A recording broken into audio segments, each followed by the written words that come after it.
The first time we heard that they were thinking of switching to the Flint River, we laughed. We thought it was a joke. Because there's a ton of cars in there, shopping carts, and we knew that industry had dumped in the river for 100 years and didn't clean it up. 3, 2, 1.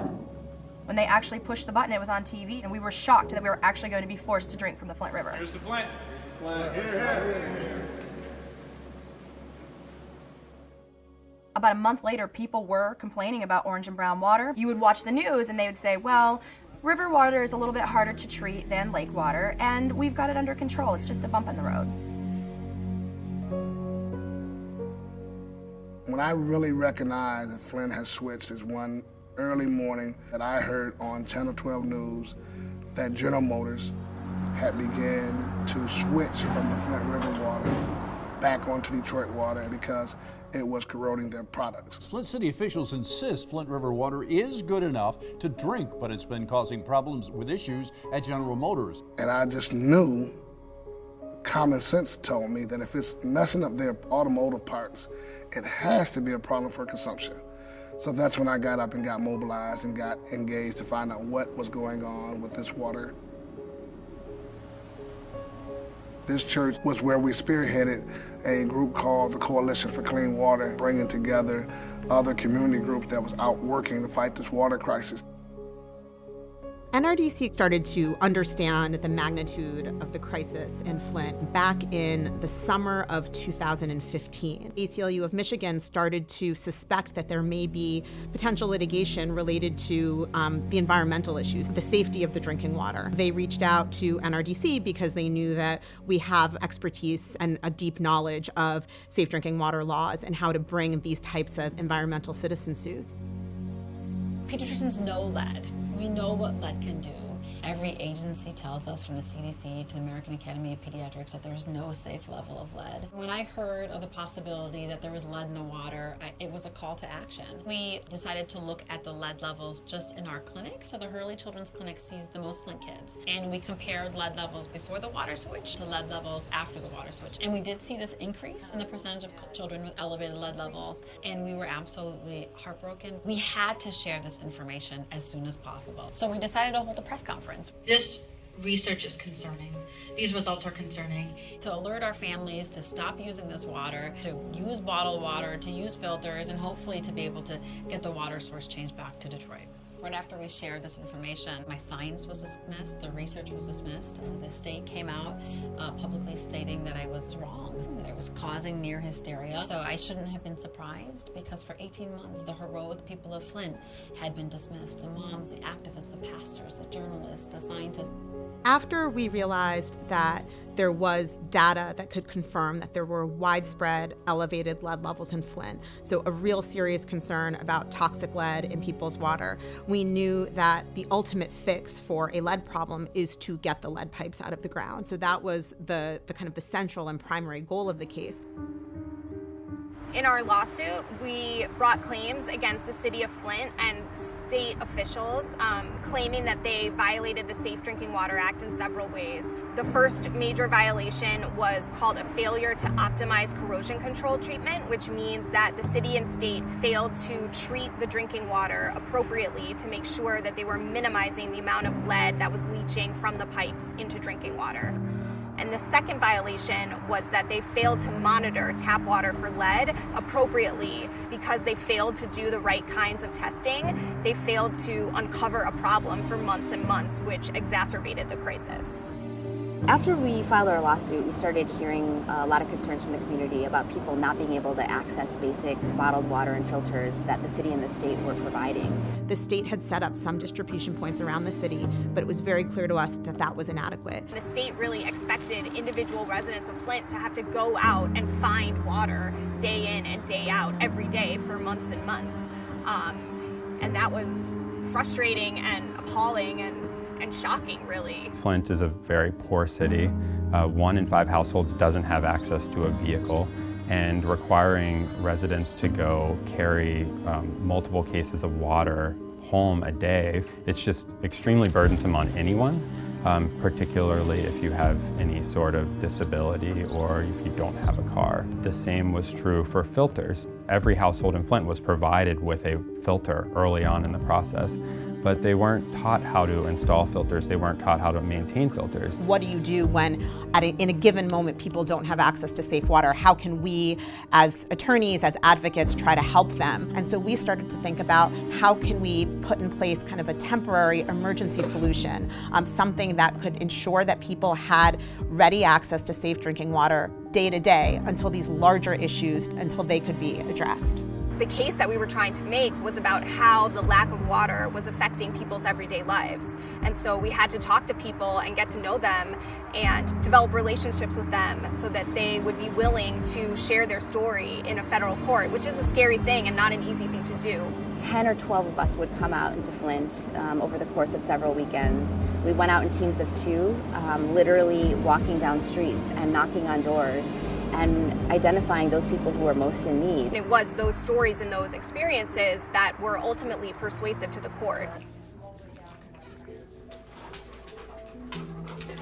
So we wake up in the morning and we go to brush our teeth. You have to use bottled water for that. I have 3 teenage boys who have to use bottled water to wash their face or they break out. And then you take your fast showers and you move through your day, making sure the kids have bottles of water to pack to take to school with them, and making sure we have enough bottled water for whatever I plan to cook that night. Over Thanksgiving, it took 58 bottles of water just to make Thanksgiving dinner.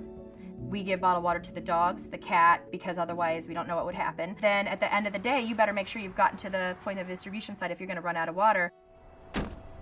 The points of distribution centers are open noon to 6 Monday through Saturday. My husband and I both work, so a lot of times it's one of us going on our lunch hour or in between my husband's 2 jobs to go pick up water really quickly, because by the time we get done with work, they're closed. So you can go pick up 10, sometimes 14 cases depending on what they'll give you. Each site's a little bit different.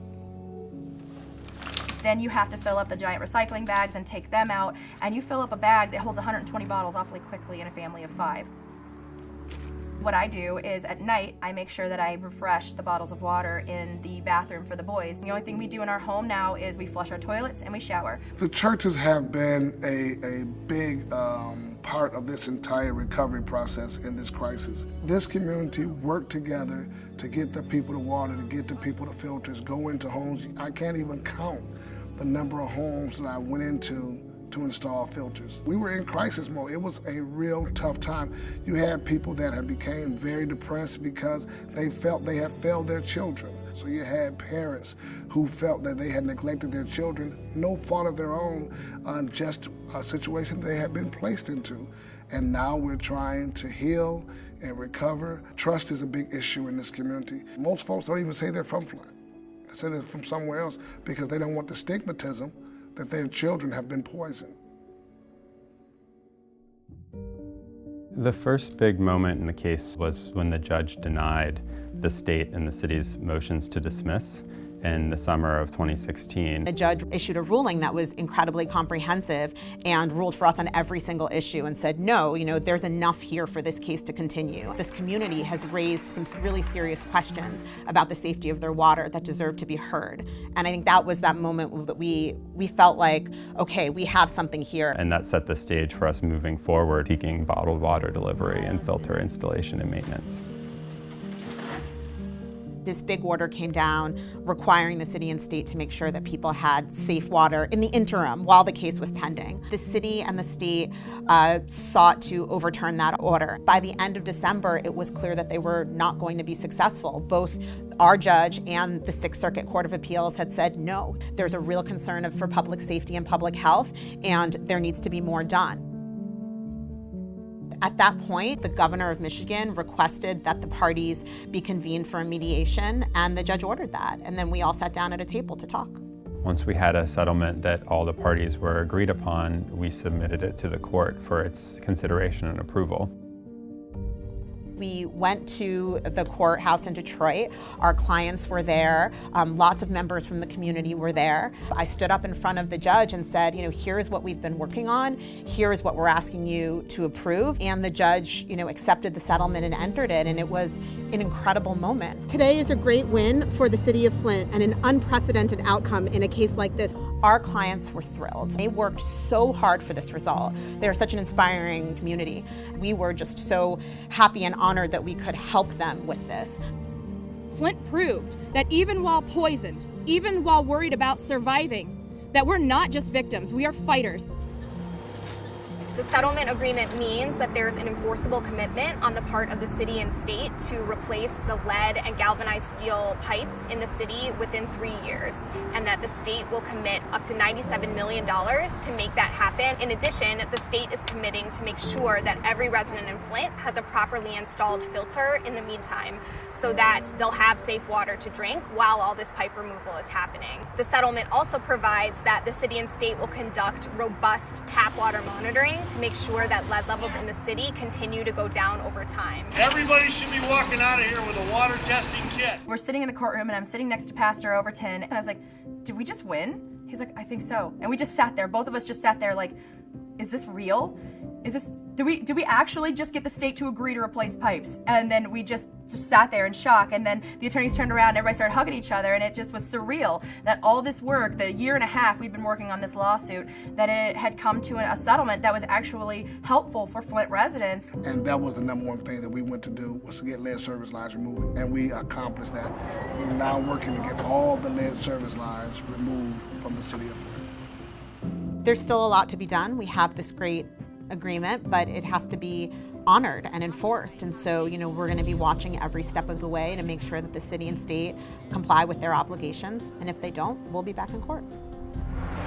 I hope the story that comes out of Flint is a story about citizens taking matters into their own hands, utilizing partnerships with organizations like NRDC to seek the justice and the outcome that they deserve.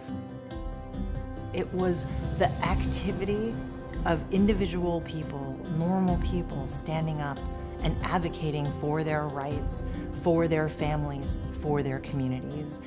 Flint is an example of how every community can hold government officials accountable, especially when they are simply not doing their job, disregarding the public health, and disregarding, frankly, their moral and ethical obligations to ensure the safety of an entire community. For communities that find themselves in a situation similar to Flint, I think this case provides a ray of hope. It shows that courts are a viable option for those communities to enforce their rights to safe drinking water, even when it seems like everyone else is against them. The state of Michigan didn't expect what happened, which was for all of us to stand up, become educated, and become organized and fight back.